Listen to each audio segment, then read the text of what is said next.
priority for his administration. Speaking at the ceremony to receive the letters of credence of the ambassadors of Belgium, Mauritania, Austria, and Norway at the presidential Villa Abuja, the president said Nigeria is ready to pursue broader dialogue as well as enhance cooperation and collaboration on the basis of constructive mutual respect and a shared vision for the future. Ghana's former president, Jerry John Rawlings, has died at the age of 73.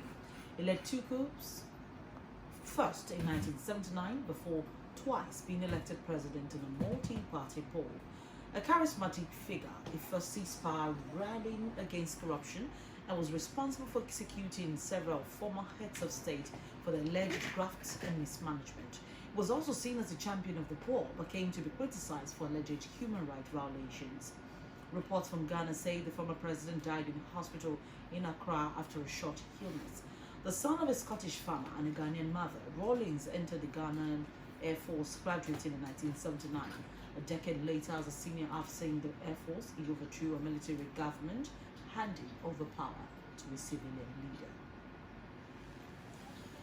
Guinean police have launched a sweeping operation against opposition politicians and activists following deadly post-election violence in the West African country.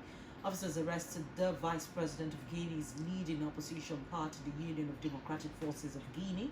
More than 100 other people, mainly activists, have also been caught in the police dragnet.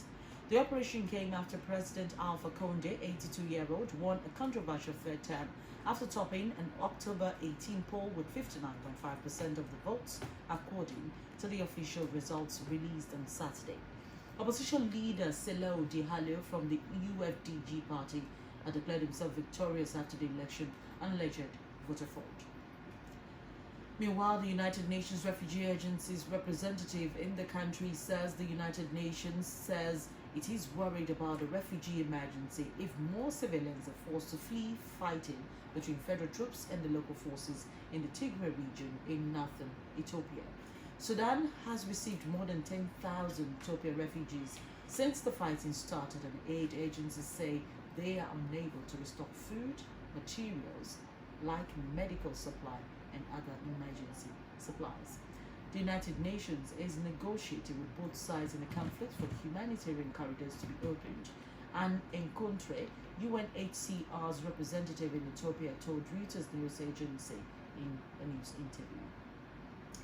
And lastly, on the news, the Mozambique government has denied reports of mass beheading by militant Islamists in the northern Cabo Delgado province. The governor of the gas-rich province, Velige Tuhabo, said there were no recent killings in any districts in the province, contrary to the reports. He added the last known killings by the Islamists took place on the 6th of April. Reports say that more than 50 people were beheaded by the militants at a football pitch in a village in Mudibe district. The gunmen chanted Allahu Akbar, God is greatest in English, fired shots and set homes alight when they raided Najamba village on Friday night. That's it on African News on Sky from 101.5, just produced by Kuli Fatima. I am Toby Secretary.